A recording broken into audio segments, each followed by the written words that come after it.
automated end-to-end process of planning and recruiting employees called. That means आपको एक process का नाम बताना है जिसके अंदर आप प्लान करते हैं, एम्प्लॉय को रिक्रूट करते हैं, और ये ऑटोमेटेड होता है, एंड टू एंड प्रोसेस होता है। ऑप्शन ए कर रहा है फेज रिटायरमेंट, ऑप्शन बी कर रहा है pre retirement counselling, option C कर रहा है टैलेंट मैनेजमेंट, ऑप्शन डी कर रहा है मॉडिफाइंग सिलेक्शन प्रोसीड्यूर। तो बताइए दोस्तों, जो आपका प्रोसेस है प्लानिंग और रिक्रूटिंग एम्प्लॉय का, जो ऑटोमेटेड है, एंड टू एंड है, इस प्रोसेस को क्या कहते हैं? क्या इसे हम फेज रिटायरमेंट कहते हैं, या इसे प्री रिटायरमेंट काउंसलिंग करते हैं, या टैलेंट मैनेजमेंट करते हैं, या मॉडिफाइंग सिलेक्शन प्रोसीड्यूर करते हैं? सो दोस्तों, इस क्वेश्चन का करेक्ट आंसर है option number C, this is called talent management. ठीक है, प्लीज़ रिमेंबर, टैलेंट मैनेजमेंट क्या होता है दोस्तों? टैलेंट मैनेजमेंट एक ऐसा प्रोसेस है जो कि ऑटोमेटेड है। पहला बात, ये ऑटोमेटेड है और एंड टू एंड प्रोसेस है। इसमें हम क्या करते हैं? प्लानिंग करते हैं और रिक्रूट करते हैं। किसे रिक्रूट करते हैं? एम्प्लॉय को रिक्रूट करते हैं। तो हमारे पास जो automated end to end process होता है प्लानिंग और रिक्रूटिंग एम्प्लॉय का, उसे हम लोग कहते हैं talent management. So option number C is correct. आइए क्वेश्चन नंबर 2 को देखते हैं दोस्तों। क्वेश्चन नंबर 2 आपके स्क्रीन पर है। Consider the following statement. आपके सामने कुछ स्टेटमेंट दिया गया है। पहला स्टेटमेंट है the CEO's primary management role is to lead the organisation, यानी चीफ एग्जीक्यूटिव ऑफिसर का जो प्राइमरी मैनेजमेंट गोल होता है कि वो ऑर्गेनाइजेशन को लीड करे। बी स्टेटमेंट है winning team do not need a CEO but only good strategy and execution, यानी विनिंग टीम को सीईओ की जरूरत नहीं है, केवल अच्छा स्ट्रेटजी होना चाहिए, अच्छे से एग्जीक्यूट करना चाहिए, तो वो विनिंग टीम होगी। तो आपके सामने 2 स्टेटमेंट दिया गया है, आपको बताना है कि कौन सा स्टेटमेंट सही है। ऑप्शन ए कर रहा है कि केवल ए सही है, ऑप्शन बी कर रहा है कि केवल बी सही है, ऑप्शन सी कर रहा है कि ए और बी दोनों सही है, ऑप्शन डी कर रहा है कि इनमें से कोई सही नहीं है।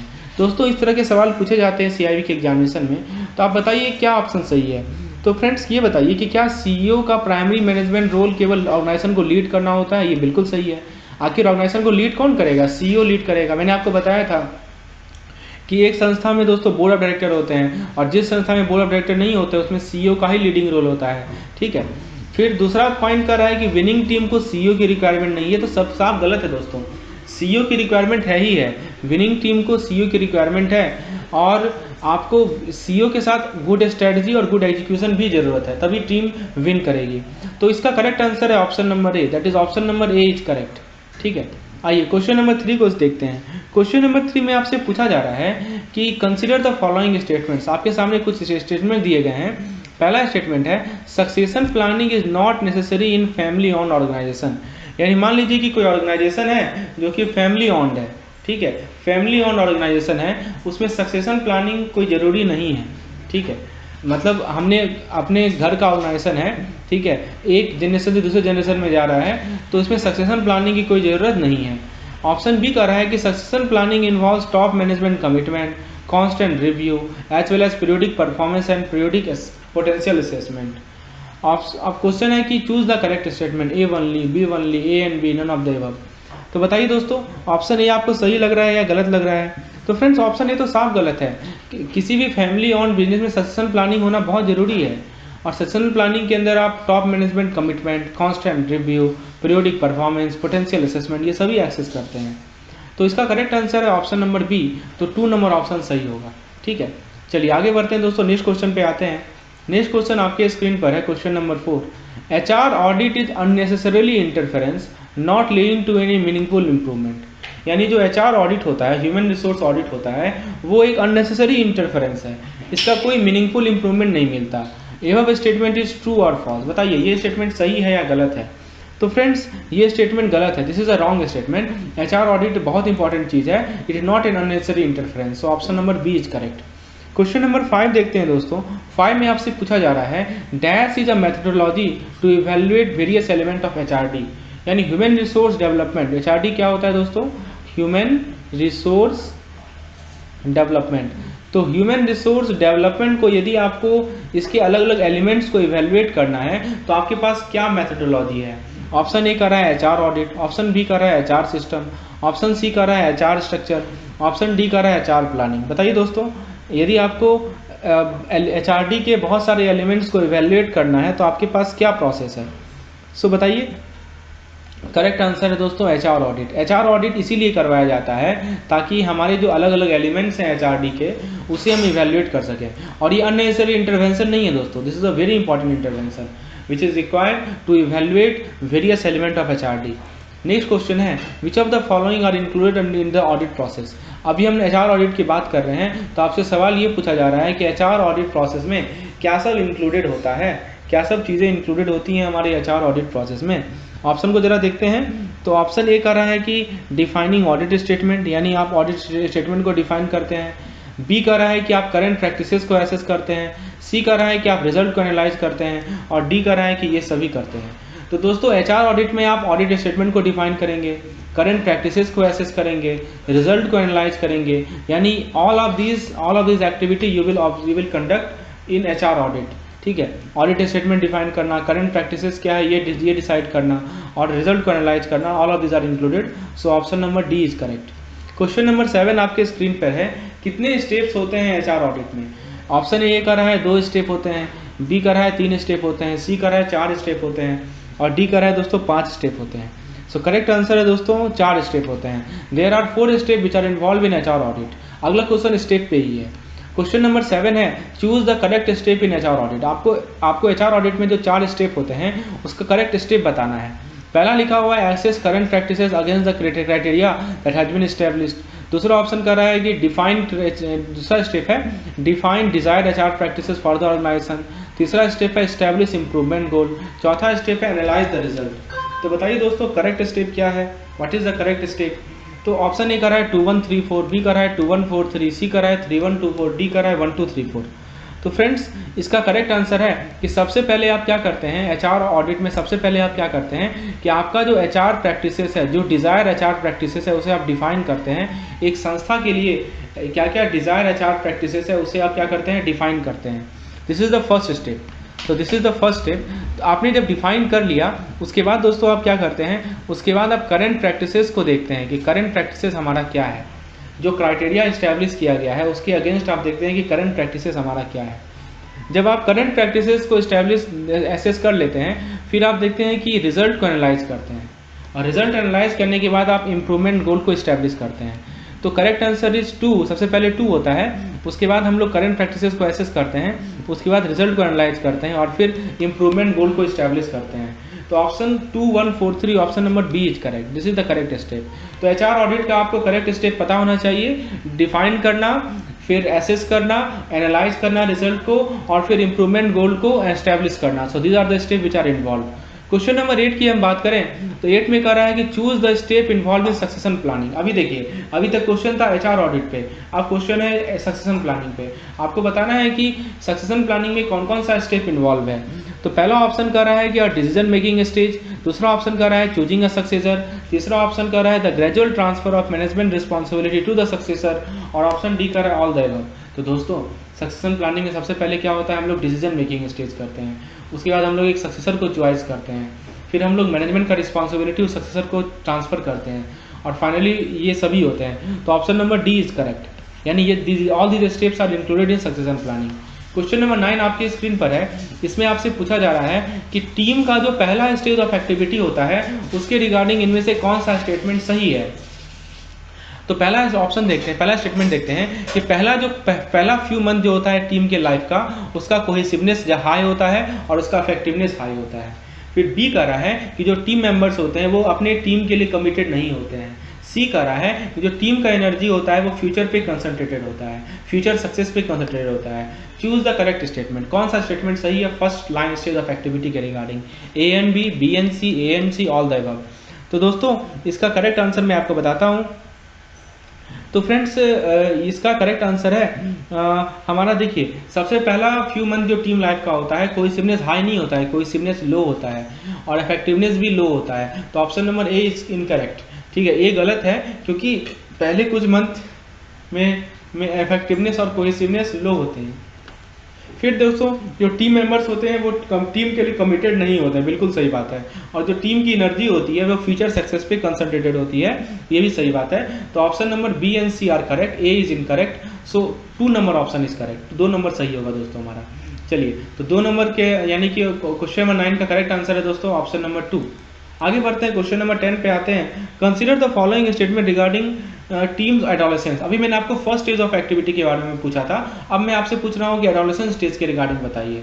पहला स्टेटमेंट है कि member learn from one another and take successful action together, यानी मेंबर जो होते हैं वो एक दूसरे से सीखते हैं और सक्सेसफुल एक्शन लेते हैं एक साथ मिलकर। फिर बी का रहा है कि टीम का इफेक्टिवनेस और कोहेसिवनेस बहुत ही कम होता है। सी का रहा है कि मेंबर का जो एंथुसियाज्म है, कमिटमेंट है टीम, वो क्वाइट लो होता है। आपको करेक्ट स्टेटमेंट बताना है। तो दोस्तों मैं आपको बताऊं कि ये जो टीम का एडोलेसेंस स्टेज होता है, इसके अंदर सबसे पहले दोस्तों कि मेंबर जो है एक दूसरे से सीखते ही नहीं है, ठीक है। हाँ, ये सीखते हैं, मेंबर एक दूसरे से सीखते हैं और साथ मिलकर सक्सेसफुल एक्शन लेते हैं, तो ये तो सही स्टेटमेंट है। और टीम का इफेक्टिवनेस और कोहेसिवनेस के बारे में बताऊं आपको तो ऑब्वियसली ये बहुत कम होता है, ठीक है। ये कम नहीं होता है, बहुत ज़्यादा होता है दोस्तों। एडोलेसेंस स्टेज में बहुत ज़्यादा होता है, first line stage of activity में कम रहता है, लेकिन एडोलेसेंस स्टेज में मेंबर्स का इफेक्टिवनेस, मेंबर्स का कोहेसिवनेस बहुत बढ़ जाता है। तो ऑप्शन बी तो गलत है। ऑप्शन सी का रहा है कि मेंबर का एंथुसियाज्म और कमिटमेंट जो टीम के प्रति रहता है वो काफ़ी कम होता है, ये भी गलत है। मेंबर का एंथुसियाज्म कम नहीं होता है दोस्तों, मेंबर का कमिटमेंट बहुत ज़्यादा रहता है। हम लोग बात कर रहे हैं एडोलेसेंस स्टेज का, तो only option A is correct, 1 number option is correct. So question number 10 का ओनली 1 इज करेक्ट। चलिए क्वेश्चन नंबर 11 को देखते हैं। इनमें से कौन सा एडवांटेजेस है हमारे टीम मेमोरी का? टीम मेमोरी का आपसे एडवांटेज पूछा गया है। पहला ऑप्शन है कि team develop a team memory based on past successes and previous communication, यानी जो टीम का पास्ट सक्सेस है और जो पहले का कम्युनिकेशन है उसके बेसिस पे टीम मेमोरी डेवलप करती है। ये सही है या गलत है दोस्तों? तो ये तो बिल्कुल सही है। फिर बी कह रहा है कि टीम मेमोरी जो है हर एक मेंबर के रोल को डिफाइन करती है। बिल्कुल सही बात है। टीम का मेमोरी से पता चलता है कि हाँ, कोई पार्टिकुलर पर्सन किस चीज़ में कॉम्पिटेंट है, उसके अकॉर्डिंगली उसे रोल दिया जाता है। और सी में कह रहा है कि it enables team to perform like an experience adult, this is also correct. So all the above are correct, option number D is correct. Question number 12 आपके स्क्रीन पर है। इनमें से कौन सा टैलेंट मैनेजमेंट का एलिमेंट्स है? टैलेंट मैनेजमेंट से रिगार्डिंग क्वेश्चन नंबर 1 था हमारा, याद है मैंने आपसे पूछा था कि एक automated end to end process of planning and recruiting employ, इसे ही कहते हैं हम लोग टैलेंट मैनेजमेंट। तो टैलेंट मैनेजमेंट का आपको एलिमेंट्स के रिगार्डिंग पूछा गया है, इनमें से कौन सा टैलेंट मैनेजमेंट का एलिमेंट है? तो ऑप्शन ए को देखिए परफॉर्मेंस इवैल्यूएशन, बी को देखिए साइकोलॉजिकल टेस्टिंग, सी को देखिए असेसमेंट सेंटर, डी को देखिए all of the above.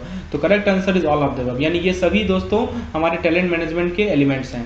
Question number 13 आपके स्क्रीन पर है। And dash is form to achieve a specific strategic business objective within a defined time frame, यानी आपका टाइम फ्रेम यदि डिफाइंड है, उस टाइम फ्रेम में आप यदि बिजनेस के ऑब्जेक्टिव को अचीव करना चाहते हैं तो आप क्या फॉर्म करते हैं? ऑप्शन ए का रहा है एम्प्लॉय टीम, ऑप्शन बी का रहा है एग्जीक्यूटिव टीम, ऑप्शन सी का रहा है सीईओ टीम, ऑप्शन डी का रहा है नन ऑफ द अबव। बताइए दोस्तों क्या बनाते हैं आप? तो यदि आपको स्पेसिफिक स्ट्रेटेजिक बिजनेस ऑब्जेक्टिव को अचीव करना है तो क्या बनाया जाता है दोस्तों? तो एग्जीक्यूटिव का टीम बनाया जाता है। Option number B is correct. Please remember कि एग्जीक्यूटिव का टीम बनाया जाता है एक स्पेसिफिक स्ट्रेटेजिक बिजनेस ऑब्जेक्टिव को अचीव करने के लिए within a defined time frame. Option number B is correct to this question. Question number 14 आपके स्क्रीन पर है। Good talent management promote people based on, जो अच्छा टैलेंट मैनेजमेंट होता है दोस्तों वो लोगों को प्रमोट करता है किस चीज़ के बेसिस पे? ऑप्शन ए कर रहा है परफॉर्मेंस के बेसिस पे, बी कर रहा है जिस मैनर में उन्होंने अपना मार्क रखा है, सी कर रहा है इनमें से दोनों, और डी कर रहा है नन ऑफ द अबव, यानी इनमें से कोई नहीं। तो बताइए दोस्तों एक अच्छा परफॉर्मेंस मैनेजमेंट किस चीज़ पे, गुड टैलेंट मैनेजमेंट जो है कैसे लोगों को प्रमोट करता है? So good talent management promote करता है दोस्तों परफॉर्मेंस के बेसिस पर या manner in which they have made mark. तो ऑप्शन दोनों ऑप्शन ये बोथ आर करेक्ट, ठीक है। परफॉर्मेंस के बेसिस पर भी मार्क करता है और जिस मैनर में उन्होंने मार्क किया है उस पर ही मार्क करता है, ठीक है, प्रमोट करता है लोगों को। नेक्स्ट क्वेश्चन देखते हैं। क्वेश्चन नंबर 15 आपके स्क्रीन पर है। Which of the following cause increase CEO involvement in the past few year, यानी पिछले कुछ सालों में सीईओ का जो इन्वॉल्वमेंट है वो बढ़ गया है, आखिर इसके पीछे कारण क्या है? ऑप्शन ए कह रहा है कि टेंजिबल एसेट के प्रति शिफ्ट होना, और ऑप्शन बी कह रहा है कि वो बोर्ड का स्क्रूटनी बढ़ना, इथिक्स और परफॉर्मेंस दोनों के रिगार्डिंग। सो फ्रेंड्स ऑप्शन को जरा देखते हैं। करेक्ट स्टेटमेंट आपको बताना है only A, only B, A and B, none of the above. दोस्तों देखिए टेंजिबल एसेट के प्रति फोकस पहले से ही था, अभी इनटेंजिबल एसेट के प्रति फोकस बढ़ गया है, इस कारण से सीईओ का इन्वॉल्वमेंट बढ़ गया है दोस्तों। सो ये ऑप्शन नंबर ए गलत है, यहाँ लिखा है tangible, this is wrong. The focus has been shifted toward intangible asset, that's why CEO involvement has increased. So option number A is wrong. और बी तो सही है कि बोर्ड का स्क्रूटनी बढ़ गया है इथिक्स और परफॉर्मेंस के regarding. So option number 2 is correct, only B is correct, ठीक है। आगे देखते हैं दोस्तों, क्वेश्चन नंबर 16 को स्टडी करते हैं। क्वेश्चन नंबर 16 आपकी स्क्रीन पर है। Percent of major businesses the world over in the developed world are, मतलब जो मेजर बिजनेसेस हैं ओवरऑल द वर्ल्ड 80%, दोस्तों यहाँ पे 80 छूट गया है, 80% of the major businesses the world of, मतलब पूरे विश्व में 80% जो बिजनेसेस हैं डेवलप्ड कंट्री में, वो ऑप्शन नहीं कर रहा है सेल्फ ऑन्ड है, फैमिली ऑन्ड है, पार्टनरशिप बेसिस पे है। The first question is on your screen, so the question is like this, which of the following statement is not correct in relation to the organisational behaviour. क्या सवाल पूछा जा रहा है दोस्तों आपसे कि इनमें से कौन सा स्टेटमेंट जो है ऑर्गेनाइजेशन बिहेवियर के रिलेशन में करेक्ट नहीं है। ठीक है, ये सवाल पूछा जा रहा है कि ऑर्गेनाइजेशन बिहेवियर के रेस्पेक्ट में कौन सा स्टेटमेंट करेक्ट नहीं है। ठीक है, सो मैं आपको ऑप्शन पढ़ता हूँ, what are the options, let me tell you, show you the option. Organisation behaviour is an integral part of management. क्या कर रहा है दोस्तों, ऑर्गेनाइजेशन बिहेवियर जो है वो हमारी मैनेजमेंट का इंटरनल पार्ट है। सेकेंड में क्या कर रहा है दोस्तों, organisation behaviour is a disciplinary approach. ठीक है, ये ऑर्गेनाइजेशन बिहेवियर जो है वो क्या है, यह डिसिप्लिनरी अप्रोच है। फिर थर्ड क्या है दोस्तों, ऑर्गेनाइजेशनल बिहेवियर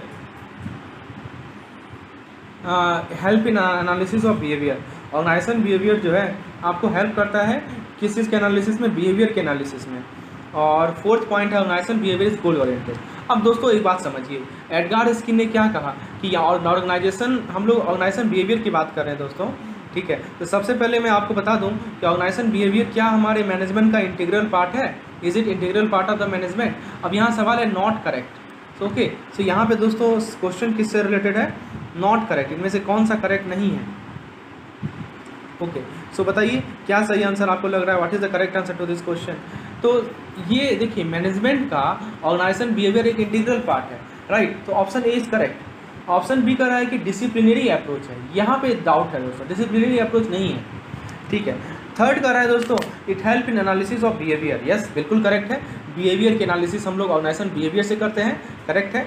ठीक है, उसके बाद दोस्तों नेक्स्ट है organisation behaviour is goal oriented. दोस्तों ये तो बिल्कुल सही है ना।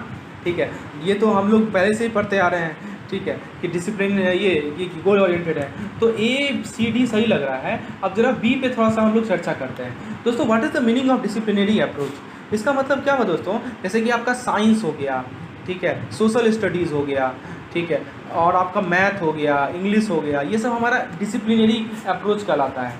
लेकिन क्या ऑर्गेनाइजेशन बिहेवियर डिसिप्लिनरी अप्रोच है, no no no, this is not disciplinary approach. ठीक है, so this is not a disciplinary approach. तो दोस्तों डिसिप्लिनरी अप्रोच का मतलब ये होता है कि पीपल फ्रॉम सिंगल डिसिप्लिन, तो सिंगल डिसिप्लिन नहीं है ये, it is part of many parts. Okay, so option A C D सही है, बी गलत है, तो करेक्ट आंसर हो जाएगा इसका ऑप्शन नंबर बी। ठीक है, correct answer will be option number B. चलिए आगे अगला सवाल पे आते हैं। नेक्स्ट क्वेश्चन है हमारा क्वेश्चन नंबर 2।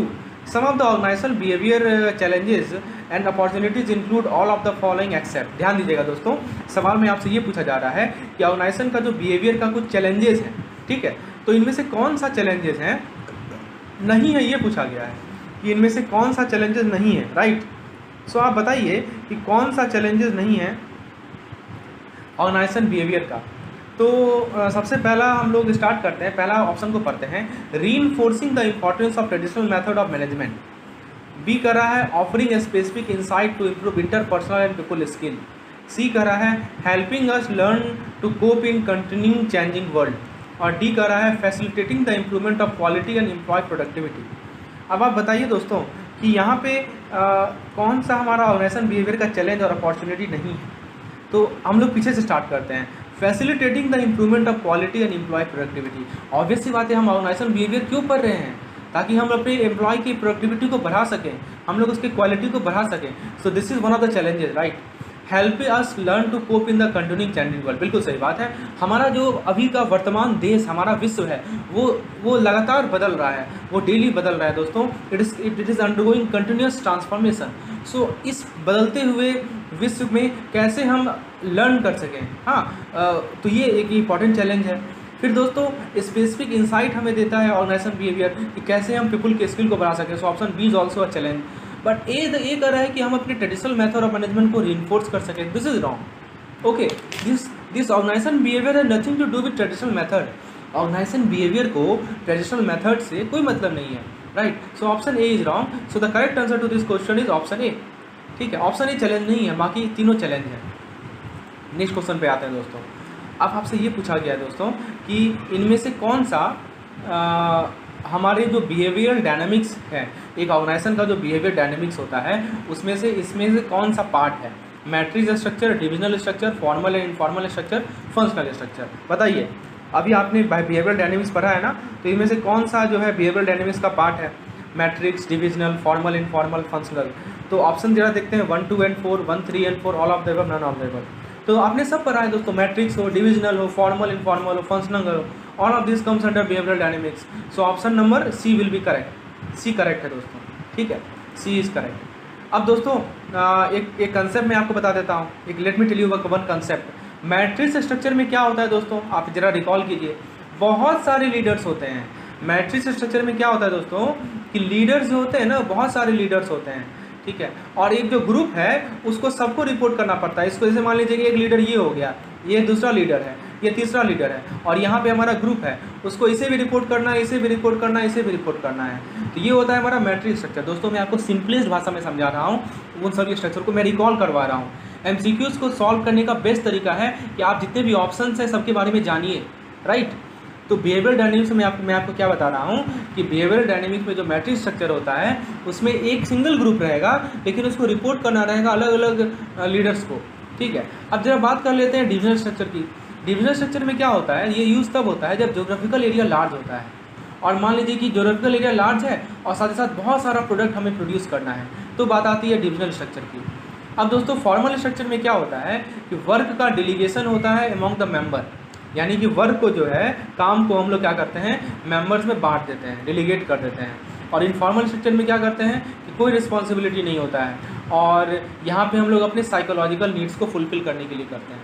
तो ये समझ में आ रहा है ना, मैं आपको बताया भी है कि जो हमारा इनफॉर्मल स्ट्रक्चर होता है उसमें कोई रिस्पॉन्सिबिलिटी किसी की नहीं होती है, उससे केवल क्या होता है कि साइकोलॉजिकल नीड्स को फुलफिल किया जाता है, ठीक है। तो इसीलिए जो है ये सभी हमारे बिहेवियरल डायनेमिक्स के पार्ट हैं। Okay, so I think concept is clear ना, आप समझ गए होंगे नटसेल में कि मैट्रिक्स क्या है, डिविजनल क्या है, फॉर्मल इनफॉर्मल क्या है। अब दोस्तों एक सवाल आपके सामने है स्क्रीन पर, person job fit means that HR manager would like to profess that their aim is to provide right man for the right job and. देखिए पर्सन जॉब फिट हमने पढ़ा था, पर्सन जॉब फिट का क्या मतलब है कि जो HR मैनेजर हैं वो प्रोफेस करेंगे कि उनका एम है राइट मैन प्रोवाइड करना राइट जॉब के लिए।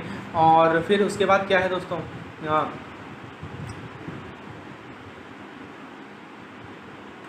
हाँ, तो अब देखिए राइट जॉब एंड, अब देखिए ऑप्शन ए का रहा है person physical fitness match with the job, person skill match with the job, person contribution match with the incentive offered by the organisation, person education match with the job. अच्छा, ये सवाल ये पूछ रहा है कि पर्सन जॉब फिट का क्या मतलब हुआ। पर्सन जॉब फिट का मतलब ये हुआ है कि सही काम के लिए सही आदमी हमें चाहिए। अब सही काम के लिए सही आदमी कैसे डिसाइड होगा, तो ज़रा हम लोग पीछे से स्टार्ट करते हैं, डी नंबर से। Person education match with the job, यानी जिस जॉब की रिक्वायरमेंट है उसमें जो पर्सन का एजुकेशन है वो मीट करना चाहिए। दोस्तों ये तो साफ गलत है।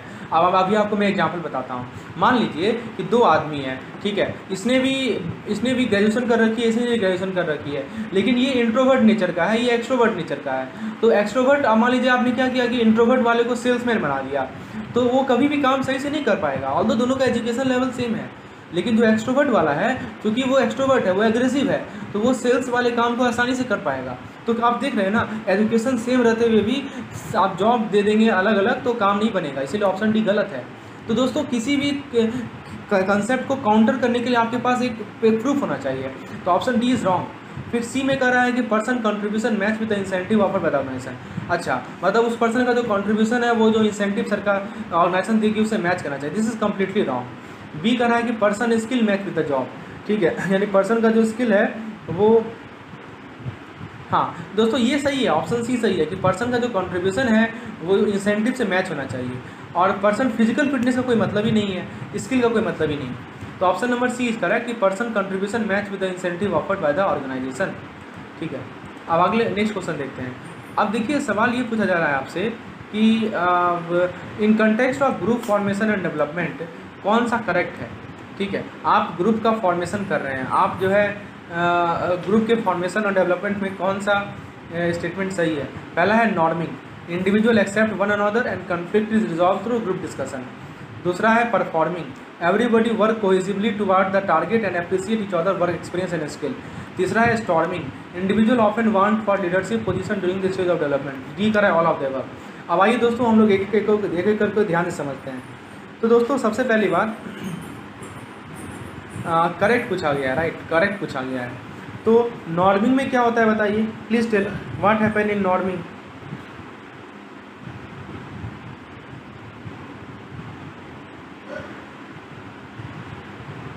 तो दोस्तों नॉर्मिंग में यहाँ पे जो आपको स्टेटमेंट दी गई है, आप पूछा जा रहा है कि कौन सा करेक्ट है, ठीक है। तो सबसे पहला है कि इंडिविजुअल जो है एक दूसरे को एक्सेप्ट करते हैं और कॉन्फ्लिक्ट को रिजॉल्व करते हैं ग्रुप डिस्कशन से, ठीक है। फिर परफॉर्मिंग में कह रहा है कि एवरीबॉडी वर्क्स कोहेसिवली। देखिए ये गलत है, ये जो कह रहा है ना कि इंडिविजुअल एक दूसरे को एक्सेप्ट करते हैं और कॉन्फ्लिक्ट जो है ग्रुप डिस्कशन रिजॉल्व होता है, ये परफॉर्मिंग का पार्ट है, ठीक है, this is part of performing. और यहाँ जो कह रहा है कि everybody works cohesively toward the target and appreciate other experience and skill, ये है हमारा नॉर्मिंग। स्टॉर्मिंग में क्या होता है दोस्तों कि वो सबको लीडरशिप चाहिए होता है, ठीक है, सब चाहते हैं कि हम लीडर बने और दोनों में क्या होता है, कन्फ्लिक्ट होता है। तो ये ऑप्शन सी सही है, स्टॉर्मिंग सही है, ठीक है, बाकी गलत है। तो करेक्ट है हमारा ऑप्शन नंबर सी, ठीक है, correct is option number C. आगे देखते हैं दोस्तों, organisational structure is reflected in which of the following form. आप ऑर्गेनाइजेशनल स्ट्रक्चर को यदि देखना है तो किस फॉर्म में आपको रिफ्लेक्ट होगा, hierarchy, chart, span of control, department. बताइए किस फॉर्म में रिफ्लेक्ट होगा। बहुत ही सिंपल है कि ये रिफ्लेक्ट होता है स्पैन ऑफ कंट्रोल, यानी कंट्रोल किस तरह से ये बांटा गया है। तो ऑप्शन सी इज करेक्ट, ठीक है, option C is correct for this question. Next question है दोस्तों कि dash describe the tendency of for individual productivity to decrease as group size increase which is called social loafing. अभी मैंने आपको बताया ना कि ग्रुप का साइज बढ़ता है तो इफेक्टिवनेस घटता है, ठीक है, और इंडिविजुअल का प्रोडक्टिविटी डिक्रीज होता है। इसे कहा जाता है दोस्तों सोशल लोफिंग। याद रखिएगा, ये मैंने अभी आपको थ्योरी में नहीं बताया था, लेकिन ये क्वेश्चन में आ गया तो मैं समझा देता हूँ। सोशल लोफिंग का मतलब क्या होता है कि मान लीजिए कि ग्रुप का साइज 2 है, 2 से बढ़कर हो गया 4, 4 से बढ़कर हो गया 6। तो जैसे ग्रुप का साइज बढ़ रहा है ना, तो क्या हो रहा है कि प्रोडक्टिविटी क्या हो रहा है, घटते जा रहा है। सो प्रोडक्टिविटी क्या हो रहा है दोस्तों, प्रोडक्टिविटी डिक्रीजेज, ठीक है। तो ये कौन डिस्क्राइब करेगा, रेफरेंस ग्रुप डिस्क्राइब करेगा, रिंगलमैन इफेक्ट डिस्क्राइब करेगा, ग्रुप कोहेसिवनेस डिफाइन करेगा या जर्नी डिस्क्राइब करेगा। तो याद रखिएगा this is describe by Ringelmann effect. Option number B is correct. तो रिंगलमैन इफेक्ट डिस्क्राइब करता है कि इंडिविजुअल का प्रोडक्टिविटी घटता है जैसे ग्रुप का साइज बढ़ता है, ठीक है। तो ये हमारा रिंगलमैन इफेक्ट है। नेक्स्ट है दोस्तों, नेक्स्ट सवाल है हमारे सामने कि यदि किसी कंपनी का यदि कोई कंपनी है वो टीम वर्क को वैल्यू कर रही है, तो प्रमोशन, पे रेजेस और दूसरे तरह के जो रिकॉग्निशन है should be given to individual for how effectively they work as. अब बताइए कोई पार्टिकुलर कंपनी है that values team work, promotion, raises, other form of recognition should be given to individual for how effectively they work as manager, team member, leader, individual. तो इसका correct answer है दोस्तों team member, ठीक है। मतलब जब company team work को value दे रही है तो ऑब्वियस सी बात है कि वो प्रमोशन तब देगी कि कैसे वो इंडिविजुअल जो इफेक्टिवली टीम मेंबर की तरह काम कर रहे हैं, क्योंकि वैल्यू ही कर रही है ना टीम वर्क को, ठीक है। नेक्स्ट है while managing a diverse team. मान लीजिए कि आपके पास बहुत डाइवर्स टीम है, तो जब आप उसे मैनेज कर रहे होते हैं तो किस बातों को ध्यान में रखना चाहिए। पहला, diverse group are generally less creative, communication should be easier because the group is diverse, it will be easier to reach agreement on specific action, ठीक है। तो डाइवर्स ग्रुप वाले केस में किन बातों को ध्यान रखना पड़ता है। तो क्या डाइवर्स ग्रुप जो है लेस क्रिएटिव होता है, ऐसा तो नहीं है, ऐसा तो नहीं कर सकते, हो सकता है कि डाइवर्स ग्रुप मोर क्रिएटिव हो। दूसरा, कम्युनिकेशन आसान रहेगा ना, कम्युनिकेशन आसान कैसे होगा, डिफिकल्ट होगा। और आप एग्रीमेंट आसानी से थोड़ी कर सकते हैं, क्योंकि डाइवर्स ग्रुप है तो एग्रीमेंट भी आसानी से नहीं होगा, तीनों गलत है। और जरा ऑप्शन नंबर डी को पढ़ते हैं, the lack of common perspective means that the more time is spent, yes this is the very correct. मान लीजिए कि जो ग्रुप डाइवर्स है उसमें कॉमन पर्सपेक्टिव नहीं बन पा रहा है, तो कॉमन पर्सपेक्टिव नहीं बनेगा तो क्या होगा कि आपको टाइम ज़्यादा लगेगा इस इशू को डिस्कस करने में। और ये कह रहा है कि द ग्रुप में भी less open to new idea because of diversity, नहीं ऐसा कुछ नहीं है, आइडिया से सब ओपन हो सकते हैं, वो ग्रुप टू ग्रुप वेरी कर सकता है। तो ऑप्शन नंबर डी करेक्ट होगा यहाँ, ठीक है। अब देखिए एक सवाल है आपके सामने कि work group of employ and supervisor that meet regularly to discuss their quality problem and recommend solution in a form of participative management is called. मतलब एम्प्लॉय और सुपरवाइजर का एक ग्रुप है जो कि डेली मीट करता है, डेली मिलता है, क्यों मिलता है? ताकि अपने क्वालिटी प्रॉब्लम को डिस्कस कर सकें और उसको सॉल्यूशन को रिकमेंड कर सकें पार्टिसिपेटिव मैनेजमेंट के फॉर्म में। इसे क्या कहते हैं? Goal oriented team, departmental team, evaluation team, cooperative groups, quality circle. तो इसे कहा जाता है दोस्तों quality circle. Option number E is correct. ठीक है, अब दोस्तों नेक्स्ट सवाल पे आते हैं। Which of the following is the particular benefit of team work? Team work का बेनिफिट क्या है किसी ऑर्गेनाइजेशन को as a whole rather than individual? ध्यान दीजिएगा दोस्तों, टीम वर्क का आपसे पूछा गया है कि ऑर्गेनाइजेशन को क्या बेनिफिट है।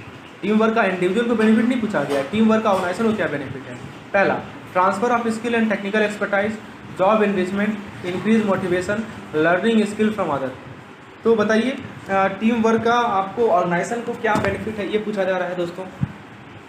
तो क्या स्किल का ट्रांसफ़र होता है, टेक्निकल एक्सपर्टाइज का ट्रांसफ़र होता है, जॉब हमारा इनरिच होता है, मोटिवेशन बढ़ता है, लर्निंग स्किल फ्रॉम अदर यानी दूसरे से हम स्किल सीख रहे होते हैं। तो विच of the following is benefit? तो दोस्तों इसका सही जवाब है option number A, that is team work से क्या होता है दोस्तों कि स्किल का ट्रांसफ़र होता है और टेक्निकल एक्सपर्टाइज का ट्रांसफ़र होता है। ठीक है, तो एक से दूसरे में स्किल जाता है, टेक्निकल एक्सपर्टाइज जाता है। So this is the main benefit of team work. Next question है दोस्तों, विच of the following statement is correctly describing a highly cohesive group? आपको कोहेसिव ग्रुप देखना है कि हाईली कोहेसिव ग्रुप है कि नहीं। तो कौन सा स्टेटमेंट करेक्ट है? Members spending less time interacting, they report more satisfaction with the group and its work, there is less control over the behaviour of group member. ठीक है, और एक और ऑप्शन है कि member do not share a collective sense of identity. ठीक है, तो दोस्तों बताइए कौन सा सही है। तो members spend late time interacting, तो इससे मतलब नहीं है कि इंटरेक्शन यदि कम हो रहा है तो ये तो गलत है ना। इंटरेक्शन ज़्यादा होगा तो कोहेसिवनेस ज़्यादा होगा, ये गलत है। फिर कह रहा है कि they report more satisfaction, yes yes yes very good. Satisfaction ज़्यादा होगा तो हम कह सकते हैं कि कोहेसिवनेस ज़्यादा है।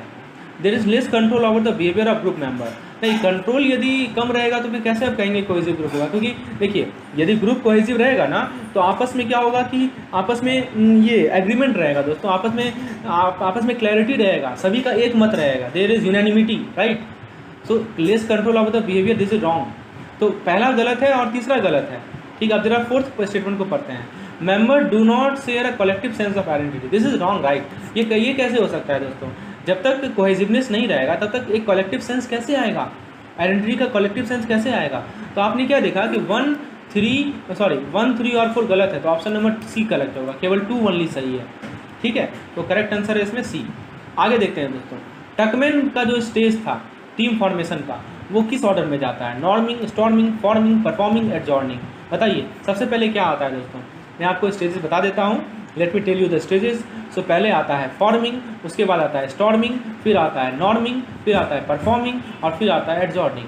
ठीक है, फॉर्मिंग से शुरू होकर आप ऐसे याद रख सकते हैं इसको। एक तरीका है दोस्तों इसको याद रखने का। पहला अक्षर कौन सा है अल्फ़ाबेट में? एफ है, मतलब पहला नहीं, आप इस समय से कंपेयर कीजिए ना, नहीं ए है, ए सबसे लास्ट में है। ठीक है, उस दूसरा जो है वो एफ है, एफ सबसे पहले आएगा। ठीक है, फिर आएगा स्टॉर्मिंग, फिर नॉर्मिंग, फिर परफॉर्मिंग। तो मैंने आपको बताया था ना कि स्टॉर्मिंग में दोस्तों सब चाहते हैं कि लीडरशिप हो, लीडरशिप हो, लीडरशिप हो।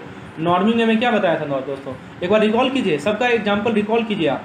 ठीक है, नॉर्मिंग मैंने क्या बताया था कि अब जो है देखिए अभी तक तो वो लीडरशिप के लिए लड़ रहे थे। स्टॉर्मिंग में वो क्या कर रहे थे कि लीडरशिप के लिए लड़ रहे थे कि हमको लीडरशिप दो, हमको लीडरशिप दो। ठीक है, अब जो है लीडरशिप मान लीजिए कि वो आपस में लड़े और उनमें कलेक्टिव आइडेंटिटी डेवलप हुआ। ठीक है, तो फिर ठीक है, उसके बाद बात आता है नॉर्मिंग की। ठीक है, तो फॉर्मिंग में क्या होता है दोस्तों कि यहाँ पे कन्फ्यूजन रहता है। फॉर्मिंग में क्या होता है, कन्फ्यूजन, अनसर्टेनिटी रहता है और टास्क भी अभी तक मिला नहीं होता है। तो ये एक तरह का ओरिएंटेशन स्टेज होता है जहाँ पे एक मेंबर दूसरे को जानते पहचानते हैं। फॉर्मिंग में एक मेंबर दूसरे मेंबर को पहचानते हैं कि कौन कैसा है। मैं आपको एक बार रिकॉल करवा देता हूँ। तो यहाँ पे एक मेंबर के भी एक ओरिएंटेशन स्टेज है, जैसे किसी भी चीज़ को शुरुआत करने से पहले ओरिएंटेशन होता है ना। So member comes to know about each other. The second stage is storming. अब जब सब एक दूसरे को जान गए तो आप चाह रहे हैं कि कन्फ्लिक्ट होता है उनमें, वो चाहते हैं कि हम हाईएस्ट लेवल पे जाएंगे, ये चाहते हैं हम हाईएस्ट लेवल पे जाएंगे, और क्रिटिसिज्म होता है। और यदि मेंबर अपने आप आपस में इस चीज़ को रिजॉल्व कर लेंगे तो ग्रुप जो है बहुत ही कोहेसिव हो जाएगा। यदि रिजॉल्व नहीं कर पाएंगे तो ग्रुप डिसबैंड हो जाता है। तीसरा स्टेज आता है नॉर्मिंग। नॉर्मिंग में क्या होता है कि अब यहाँ पे ग्रुप मेंबर जो है एक कोहेसिवनेस को अचीव करते हैं। फिर आता है परफॉर्मिंग में क्या होता है दोस्तों कि जब ग्रुप ने मैच्योरिटी अचीव कर लिया है और कोहेसिवनेस का सेंस आ गया है ठीक है। तो इंडिविजुअल एक दूसरे को एक्सेप्ट करते हैं और कन्फ्लिक्ट को रिजॉल्व करते हैं ग्रुप डिस्कशन के द्वारा। और जो एडजॉर्निंग है दोस्तों, उसमें क्या होता है कि ये सब के सब ग्रुप नहीं इसको एक्सपीरियंस करते हैं, यानी कि एडजॉर्निंग वाले स्टेज को सारे ग्रुप एक्सपीरियंस नहीं करते हैं। क्यों? क्योंकि यहाँ पे इससे पहले ही दोस्तों डिसबैंडमेंट हो जाता है ग्रुप का। तो याद रखिएगा, पहले फॉर्मिंग आएगा, स्टॉर्मिंग आएगा, नॉर्मिंग आएगा, परफॉर्मिंग आएगा, फिर एडजॉर्निंग आएगा, ठीक है। तो इसको रिकॉल करते रहिए। क्वेश्चन हम लोग क्यों सॉल्व करते हैं एमसीक्यूज, ताकि हमने ये देख पाएँ कि हमने जो कंसेप्ट पढ़ा है वो सही से अप्लाई हो रहा है या नहीं हो रहा है, राइट। अब देखिए एक सवाल है आपके सामने, which of the following is not a reason to train team member of organisation to make successful team. इनमें से कौन सा रीजन नहीं है, ध्यान दीजिएगा, नहीं पूछ रहा है, ठीक है, ताकि हम टीम मेंबर को ट्रेन करें किसी ऑर्गेनाइजेशन के, ताकि सक्सेसफुल टीम बना सके। तो आप पहले ये बता लीजिए कौन सा रीजन है। To train them in problem solving technique, to train them in team dynamics, फिर कह रहा है दोस्तों कि to train them in communication skill, फिर क्या कर रहा है, to train them in communication skill, और उसके बाद है दोस्तों to train them in threatening customer, ठीक है। तो कौन सा रीज़न नहीं है आपको ये बताना है। तो ऑब्वियस सी बात, हम थ्रेटन थोड़ी करना चाहते हैं कस्टमर को, ये रीज़न नहीं है, right. So option number D is correct. आगे देखते हैं, नेक्स्ट सवाल है हमारा, is dash is the process of comparing the business processes and performing matrix including cost, cycle, time, productivity और क्वालिटी। अब देखिए, अब हमको क्या करना है कि बिजनेस प्रोसेस को कंपेयर करना है, परफॉर्मेंस मैट्रिक्स को कंपेयर करना है, जिसके अंदर कॉस्ट आएगा, साइकिल टाइम आएगा, प्रोडक्टिविटी आएगा, क्वालिटी आएगा। तो उस प्रोसेस को क्या कहते हैं, सोशल लोफिंग। सोशल लोफिंग क्या होता है बताइए दोस्तों। सोशल लोफिंग मैंने अभी आपको बताया था, सोशल लोफिंग अभी आपको मैंने बताया था दोस्तों। व्हाट इज सोशल लोफिंग, मतलब सोशल लोफिंग में क्या होता है कि जैसे जैसे ग्रुप का साइज बढ़ता है ना, तो प्रोडक्टिविटी कम होती है, ठीक है। तो ये तो होगा नहीं, क्योंकि यहाँ पे कंपेयर तो कर नहीं रहे हैं, TQM नहीं होगा, रोल क्वालिटी मैनेजमेंट नहीं होता है। इसका सही आंसर है बेंच मार्किंग। बेंच मार्किंग के दौरान क्या करते हैं कि बिजनेस प्रोसेस को कंपेयर करते हैं, परफॉर्मेंस मैट्रिक्स को कंपेयर करते हैं, जिसके अंदर cost, cycle time, productivity, quality सभी आते हैं। So the correct answer is option number B, that is bench marking. Bench marking वो प्रोसेस है जिसमें हम लोग बिजनेस प्रोसेस को कंपेयर करते हैं, परफॉर्मेंस मैट्रिक्स को कंपेयर करते हैं, ठीक है। अगला सवाल देखते हैं, what is the which of the following is the right example of product bench marking. आपको प्रोडक्ट बेंचमार्किंग का राइट एग्जांपल कौन सा है। Evaluation of production method to determine the highest throughput method that deliver lowest cost and least effect, यानी कि आप उस production method को इवैल्यूएट कीजिए जिससे आपको लोएस्ट कॉस्ट और लीस्ट इफेक्ट मिलेगा। फिर सेकंड कर रहा है दोस्तों कि सेकंड क्या कर रहा है दोस्तों, सेकंड है हमारा कि study of logistic distribution method that result in both high delivery service performance and low level of finish goods. फिर सी का रहा है analysis of invoicing procedures to determine the most productive process, ठीक है। और डी नंबर में देखते हैं, डी में क्या कहा जा रहा है दोस्तों। So in D, option number D, the process of designing new product और अपग्रेड द करंट वन, ठीक है। तो ये है, और इसका सही जवाब है दोस्तों ऑप्शन नंबर डी। नेक्स्ट है इन विच फॉर्म ऑफ बेंचमार्किंग इस कंपैरिजन ऑफ सिमिलर और identical practices within same और इमीडिएट इंडस्ट्री इज डन। अब क्या कर रहा है दोस्तों, बेंचमार्किंग का बहुत सारा टाइप होता है ना, तो किस बेंचमार्किंग में सिमिलर या आइडेंटिकल प्रैक्टिस का कंपैरिजन सेम या इमीडिएट इंडस्ट्री में किया जाता है। Functional benchmarking, competitive benchmarking, product benchmarking, process benchmarking. बताइए किस बेंचमार्किंग के फॉर्म में सिमिलर या आइडेंटिकल प्रैक्टिस का कंपैरिजन किया जाता है। तो करेक्ट आंसर है दोस्तों ऑप्शन ए, जो कि है फंक्शनल बेंचमार्किंग। आइए जरा इन सभी के बारे में डिस्कशन कर लेते हैं। फंक्शनल क्या होते हैं, कॉम्पिटिटिव क्या होते हैं, प्रोडक्ट क्या होते हैं, प्रोसेस क्या होते हैं। तो बेंचमार्किंग एक ऐसा प्रोसेस है जहाँ पे सिमिलर प्रैक्टिसेस को हम लोग कंपेयर करते हैं, वैसा प्रैक्टिसेस जो कि इस इंडस्ट्री में सेम हो। तो प्रोसेस बेंचमार्किंग में क्या होता है कि हम प्रोसेस, देखिए ऑर्गेनाइजेशन का एक गोल होगा, उस गोल को अचीव करने के लिए कुछ प्रोसेस होंगे, तो उस प्रोसेस को हम आइडेंटिफाई करते हैं कि क्या प्रोसेस से हम अपने गोल को अचीव कर पाएँ। और फिर हम प्रोसेस को जब आइडेंटिफाई कर लेते हैं तो फिर क्या करते हैं, उसको हम लोग अचीव करते हैं, राइट। तो प्रोसेस को आइडेंटिफाई करके फिर हम क्या करते हैं, अचीव उसको कंपेयर करते हैं। प्रोडक्ट बेंचमार्किंग में क्या होता है कि प्रोडक्ट को अपग्रेड करते हैं और फिर रीडेवलप करते हैं। कॉम्पिटिटिव बेंचमार्किंग में क्या होता है कि प्रत्येक कॉम्पिटिशन के लिए हम लोग स्टैंडर्ड को बेंचमार्क सेट करते हैं। और फंक्शनल बेंचमार्किंग में क्या होता है, a single function of an organisation is compared, यानी इस ऑर्गेनाइजेशन का एक सिंगल फंक्शन को हम कंपेयर करते हैं, ठीक है। तो यहाँ पे कह रहा है कि in which form benchmarking is comparison of similar और identical practices within same और इमीडिएट इंडस्ट्री इज डन। तो बताइए क्या आंसर होगा। इसका सही जवाब है option number A, that is functional benchmarking. Single function of organisation is compare, यानी किसी ऑर्गेनाइजेशन के सिंगल फंक्शन को हम क्या करते हैं, कंपेयर करते हैं। Option A is correct. 19 number question है कि dash is the set of activities that ensures the quality level of product and services are properly maintain and that supplier and customer quality issues are properly resolve. Quality assurance, quality planning, quality control, quality management. तो option number D correct है, quality management. Next सवाल है कि देखिए quality assurance किससे related है कि आप एश्योरेंस प्रोवाइड करेंगे कि जो प्रोडक्ट मैं बेच दे रहा हूँ वो मार्केट में जा सकता है, वो होता है हमारा क्वालिटी एश्योरेंस। ठीक है, प्लानिंग अलग चीज़ है। यहाँ पे आपसे सवाल ये पूछ रहा है कि कौन सा एक्टिविटीज़ का सेट है जो कि इंश्योर करता है कि क्वालिटी लेवल ऑफ प्रोडक्ट जो है प्रॉपर्ली मेंटेन्ड है और सप्लायर प्रॉपर्ली इशूड है। ठीक है, तो ये सवाल पूछा जा रहा है। अब दोस्तों नेक्स्ट क्वेश्चन पे आते हैं। नेक्स्ट क्वेश्चन है हमारा कि an organisation is the rational coordination of the activities of number of people for achievement of some common explicit purpose or goal through division of labor and function and through hierarchy of authority। तो ये जो definition है ये किसने दिया है, ठीक है, तो ये है पीटर ड्रकर। ठीक है, पीटर ड्रकर ने दिया, एडगार हिस्किन ने दिया, फ्रेडरिक टेलर ने दिया या एब्राहिम मास्लो ने दिया। तो दोस्तों ये जो डेफिनेशन है किसने दिया, ये एडगार हिस्किन ने दिया। ठीक है, तो उसके बाद है दोस्तों in a formal organisation setup the following are taken into account. एक फॉर्मल ऑर्गेनाइजेशन सेटअप में क्या हम ध्यान में रखते हैं, given goal, structure, explicit role, relationship in order to coordinate the activities. यानी कि हमको एक्टिविटीज़ को यदि कोऑर्डिनेट करना है तो किन बातों को ध्यान में रखते हैं। तो पहला कह रहा है 1 to 4 all, 1 to 3 all, 1 and 3 only, 2 and 4 only.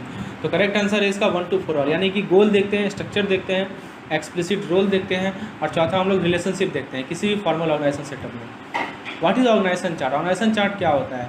It is a simple and understandable representation of the formal organisation structure. यानी एक सिंपल और अंडरस्टैंडेबल रिप्रेजेंटेशन होता है फॉर्मल ऑर्गेनाइजेशन स्ट्रक्चर का। ये ब्लूप्रिंट होता है प्रॉपर कंसेप्चुअलाइजेशन, फर्दर थिंकिंग। ये डिस्कशन बोर्ड होता है फर्दर मॉडिफिकेशन का without affecting the desired focus. दोस्तों ये तीनों का तीनों डेफिनेशन है, तो आंसर हो जाएगा D. As per Robert Owen manager based investment and vital machine are. तो रॉबर्ट ओवेन ने क्या कहा कि मैनेजर का बेस्ड इन्वेस्टमेंट और वाइटल मशीन क्या है? Option A improvise tool, option B line manager, option C worker, option D modern technology. Correct answer है worker. Who was an early advocate of division of labour? तो division of labour के early advocate कौन थे? Frederick Taylor, Charles Babbage, Elton Mayo, Robert Owen. Correct answer is option B, that is Charles Babbage. Which refers to the interaction of forces between group member in a social situation. यानी social situation में जो आपस में group member का interaction होता है, इसका क्या मतलब है? तो dynamics, group cohesiveness, group work, none of them. Correct answer is option B, that is group cohesiveness, sorry group dynamics. Group dynamics क्या होता है कि जो हमारे ग्रुप मेंबर्स हैं उनके बीच में इंटरेक्शन होता है, वो ग्रुप डायनेमिक्स है। When the subordinate directly report to the common superior then it is known as which group? बताइए, जब सबऑर्डिनेट जो है डायरेक्टली सुपेरियर को रिपोर्ट करेंगे तो इसे क्या ग्रुप कहते हैं? हमने बताया ना आपको कि ग्रुप का बहुत टाइप होता है।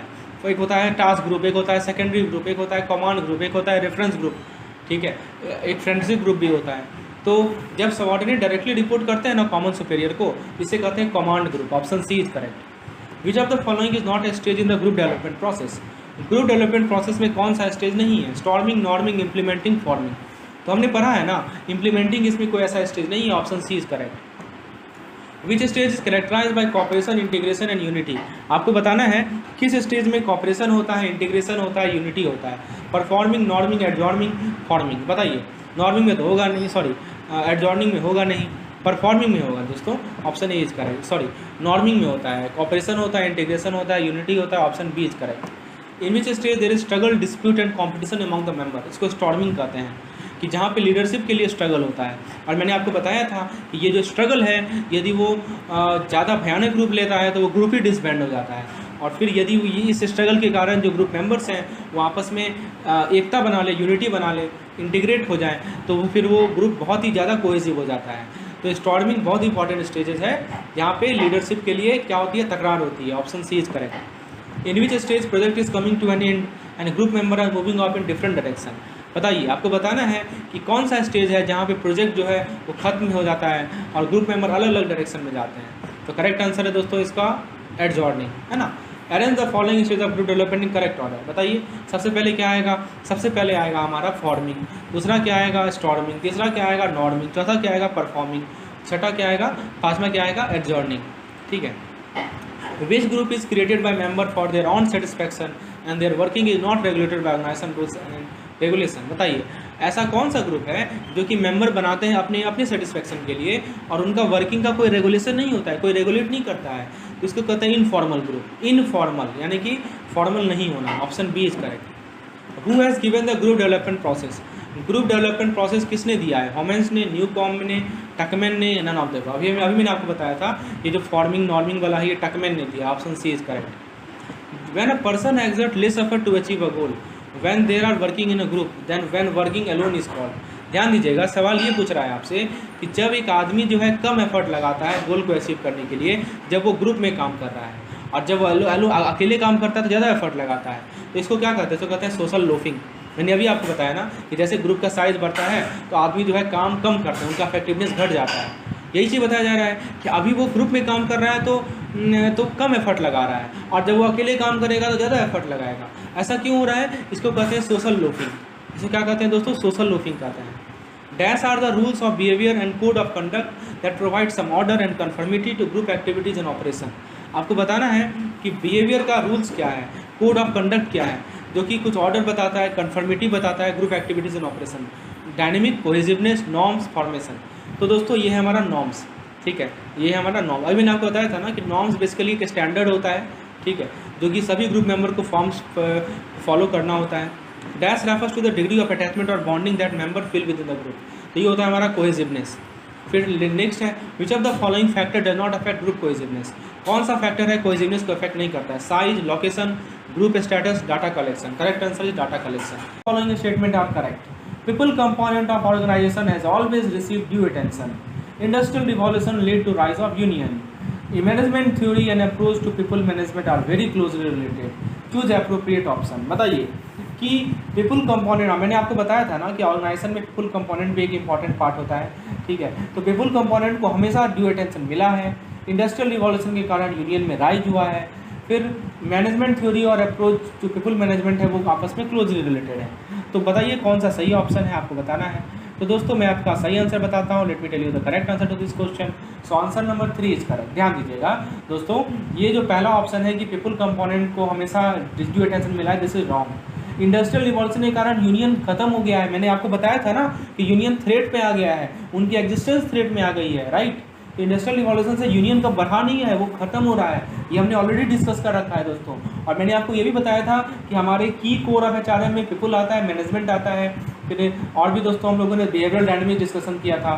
ठीक है, तो पीपल कंपोनेंट जो है हमेशा ड्यू अटेंशन उनसे नहीं मिला है। लेकिन जो थर्ड ऑप्शन है कि management theories and approach to people management are very closely related, this is correct. Okay, so option number C केवल करेक्ट है, ऑप्शन नंबर 3 करेक्ट। समझ में आ गया दोस्तों आपको कंसेप्ट? Very good. चलिए आगे बढ़ते हैं, हम लोग नेक्स्ट कंसेप्ट पे आते हैं। इस तरह के सवाल दोस्तों मैं डिफरेंट टाइप ऑफ प्रॉब्लम को आपके सामने प्रस्तुत कर रहा हूँ ताकि आपका कंसेप्चुअली स्ट्रांग रहे, थ्योरेटिकली, क्योंकि पूरा का पूरा थ्योरी इन्वॉल्व है, तो आपको कंसेप्ट जो भी मैंने पढ़ाया है वो हम लोग यहाँ पे चेक कर रहे हैं। चलिए आगे देखते हैं। Which of the following statement are correct. आपको बताना है कि कौन कौन सा स्टेटमेंट करेक्ट है। Scientific management approach is the foundation of today's concept of human resource management.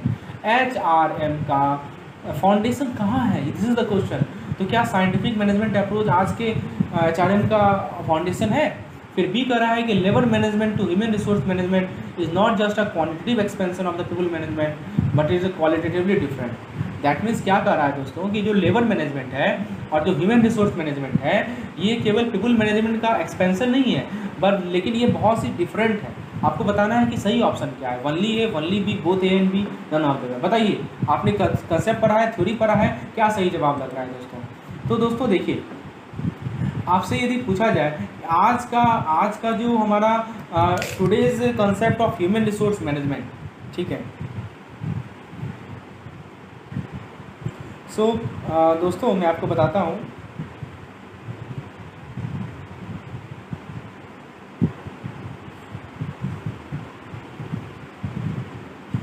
Foundation यदि हम बात करें दोस्तों कि हमारे आज के ह्यूमन रिसोर्स मैनेजमेंट का फाउंडेशन क्या है, राइट।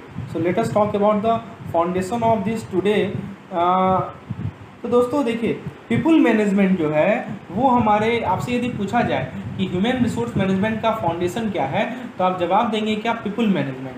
ठीक है, ये मैंने पढ़ा भी है दोस्तों, आप लोगों को बताया भी था। ठीक है, कि पीपल मैनेजमेंट जो है उसने ही फाउंडेशन रखा था HRD का। ठीक है, तो याद रखिएगा, scientific management approach is not the foundation, correct answer is people management. और जहाँ तक बात है दोस्तों लेबर मैनेजमेंट की, ठीक है, to human resource management not the quantitative expansion human management function. ठीक है, तो यहाँ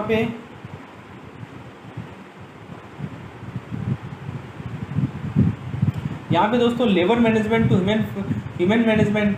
ठीक है, तो ये ऑप्शन दोस्तों सही है, तो option number B only correct. चलिए आगे देखते हैं, क्वेश्चन नंबर 3 को देखते हैं। क्वेश्चन नंबर 3 में दोस्तों आपसे पूछा गया है which of the following statement are correct? Personal management and HRD are synonymously term. नहीं दोस्तों, हम लोगों ने देखा है कि पर्सनल मैनेजमेंट और HRD में अंतर है, not synonymous. HRD and human resource movement are not the same. तो HRD और ह्यूमन रिसोर्स मूवमेंट सेम है कि नहीं है ये बताना है, तो आपको सही ऑप्शन बताना है, करेक्ट कौन सा है? Only A, only B, both A and B, none of the above. बताइए क्या सही आंसर है? तो दोस्तों the correct answer to this question, let me recall, मैं आपको बताता हूँ दोस्तों करेक्ट आंसर क्या है। ऑप्शन नंबर बी करेक्ट है, केवल बी सही है। ये HRD और HRM जो है वो सेम नहीं है, और हमने पहला तो जाना ही है कि personal management HRD synonymous term नहीं है, तो option A is wrong. Next question है दोस्तों, कोर एलिमेंट HRM का क्या क्या है बताइए। अब मैंने बार बार डिस्कशन किया है इसका, people management, uniformity of application, behavioural dynamics, all of the above. Correct answer is all of the above. ठीक है, हमने डिस्कशन किया था, ये चारों के चारों हमारे पीपल मैनेजमेंट के कोर एस्पेक्ट हैं। अब दोस्तों आगे बढ़ते हैं, क्वेश्चन नंबर 4 पे आते हैं। Dash is the process of leading, supervising and guiding the personal and activity of the organisation. यानी किस प्रोसेस के अंदर आप लीड करते हैं, सुपरवाइज करते हैं और पर्सनल को गाइड करते हैं? तो प्लानिंग, स्टाफिंग, डायरेक्टिंग और कंट्रोलिंग, बताइए किसके अंदर करते हैं आप? सो दोस्तों correct answer to this question is, let me tell you the correct answer, it is nothing but directing. Directing के अंदर आप लीडिंग करते हैं, सुपरवाइजिंग करते हैं, गाइडिंग करते हैं पर्सनल एक्टिविटीज़ को। Next question is in the dash area it is human capital that is the source of wealth. बताइए, बहुत अच्छा क्वेश्चन है। तो आपको बताना है कि किस एरिया में ह्यूमन कैपिटल को सोर्स ऑफ वेल्थ माना जाता है। तो correct answer is knowledge management. ठीक है, the correct answer is knowledge area.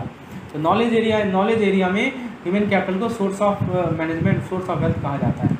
Okay, now let us discuss the next part. The next part we have is, और question number 6 आपको match the following करना है। देखिए, एग्रेरियन एरिया में हमने पढ़ा है कि यहाँ पे मैन एंड इमीडिएट सराउंडिंग का सोर्स ऑफ वेल्थ होता है। इंडस्ट्रियल एरिया में दोस्तों मशीनरी होता है। नॉलेज एरिया में हमारा ह्यूमन कैपिटल होता है। तो ए का सी होगा, ठीक है, यहाँ है, यहाँ है। फिर 2 का दोस्तों आपका ए होगा, तो यहाँ है, तो ऑप्शन नंबर 1 करेक्ट हो जाएगा। ठीक है, तो इस तरह से हम लोग एलिमिनेट करते हैं। आगे बढ़ते हैं दोस्तों नेक्स्ट क्वेश्चन में। क्वेश्चन नंबर 7 है, HR planning, recruitment and selection, induction and placement comes under dash function of HRM। हमने HRM के बहुत सारे फंक्शन को देखा है, तो आपसे क्वेश्चन इस तरह का पूछा जा सकता है कि HR planning, recruitment, selection, induction किस फंक्शन के अंदर आता है? Procurement, development, compensation, maintenance. Correct answer is option A, procurement. Next question is dash is the process by which a group of human being allocated tasks among members, identify relationship and integrate the activities toward achieving common goals. Organizing, development, compensation, maintenance. Correct answer is option A, that is organizing. Human resource help to improve profit, productivity, people, none of the above. तो human resource से हमारा productivity improve होता है, option B is correct. Last question, dash famously adopted Taylor scientific management approach. तो किसने Taylor scientific management approach को adopt किया? Correct answer is Henry Ford. So these were our 10 questions. Okay, we will also try to have some more questions in this session. तो आज के session को हम यही समाप्त करते हैं। उम्मीद है दोस्तों आपको लेसन समझ में आ रही होगी। चलिए, हम एक लाइक जरूर कीजिएगा। हम लोग नेक्स्ट वीडियो को आगे देखते हैं। धन्यवाद।